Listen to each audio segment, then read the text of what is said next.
सांसद खेल महोत्सव खलिया निर्वाचन मंडली बोडेन ब्लॉक लरका ग्राम पंचायत कामपुर गाँव में अनुष्ठित होता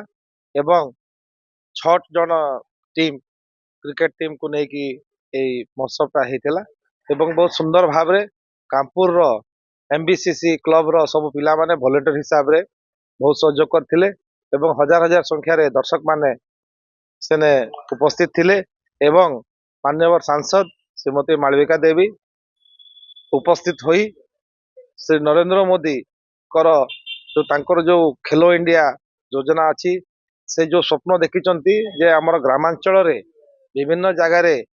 विभिन्न स्पोर्ट्स रो प्रतियोगिता करी से जो ग्रामांचल युवक मैंने अच्छा से केमती आम स्कोप देवा आउ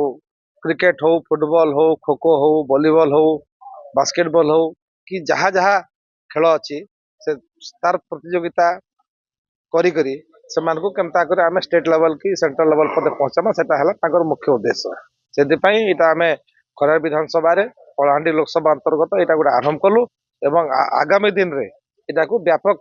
करी ऑर्गेनाइज कर ब्लॉक स्तरीय करा हबो।